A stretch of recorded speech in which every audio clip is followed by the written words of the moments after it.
Assalamualaikum warahmatullahi wabarakatuh. Halo semuanya, izin memperkenalkan diri. Nama saya Sofiatul Khairiyah, mahasiswi Universitas Primagraha dengan NIM 220048, Program Studi Manajemen kelas RC1 semester 4. Tujuan saya membuat video kali ini untuk memenuhi syarat penilaian ujian tengah semester mata kuliah e-commerce dengan dosen pengampu, yaitu Bapak Ade Faisal Mabtuhi SEMM. Langsung saja untuk pokok pembahasan yang saya akan bahas dalam video kali ini, yaitu ada 6 materi. Yang pertama yaitu pemahaman dan pengenalan mengenai e-commerce.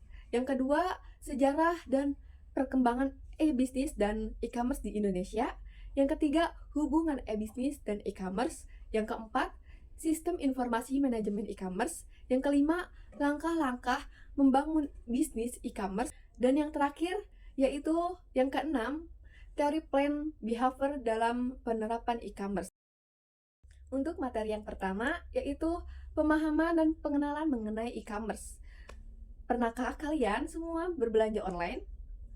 Tentu saja, hal ini sudah tidak asing lagi bagi kita semua. Terlebih lagi di era yang serba digital sekarang ini. Kegiatan perdagangan tidak lagi berpusat di lokasi fisik, seperti pasar, supermarket, swalayan, dan mall. Di era digital ini semakin banyak orang yang berbelanja lewat internet atau secara online, baik di komputer maupun smartphone.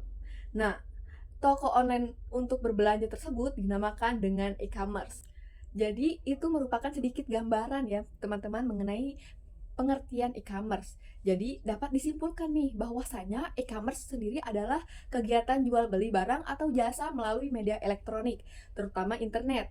E-commerce memungkinkan konsumen untuk dapat membeli barang atau jasa secara langsung dari penjual melalui internet menggunakan perangkat seperti komputer, smartphone, atau tablet. Terdapat 7 kategori mengenai e-commerce, yaitu yang pertama business to business, yang kedua business to consumer, yang ketiga consumer to consumer, yang keempat consumer to business, yang kelima business to government, yang keenam consumer to government, yang ketujuh online to offline.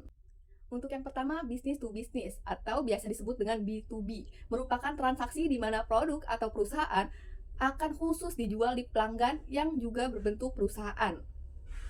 Yang kedua, business to consumer atau bisa disebut dengan B2C, di mana produk atau jasa yang dijual dari perusahaan ke konsumen perorangan. Business to consumer layaknya toko retail yang memiliki produk eceran atau dijual. Yang membedakan toko retail dan konvensional adalah proses transaksi yang sepenuhnya dilakukan secara online.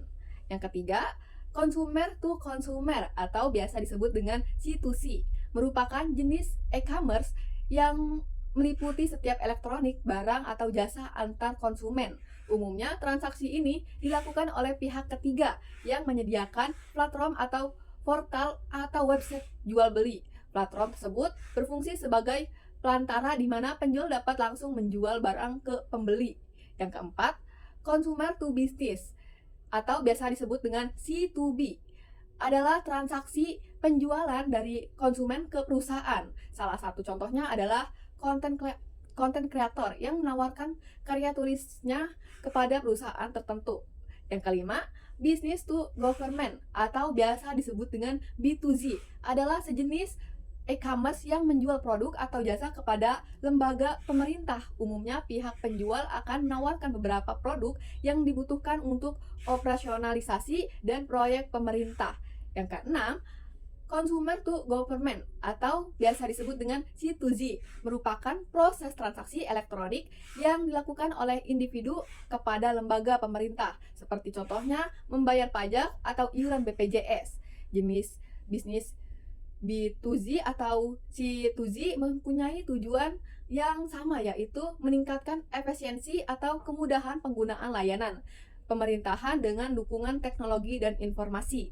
Yang terakhir, yang ketujuh, yaitu online to offline atau biasa disebut dengan O2O, merupakan jenis baru di mana produsen menggunakan dua saluran baik itu online maupun offline. pihak produsen atau melakukan promosi melalui jaringan online yang akan mendorong konsumen untuk berbelanja di toko offline. Selain itu, jenis O2O juga berhubungan dengan aktivitas pemesanan secara online dan melakukan pengembalian barang di toko offline.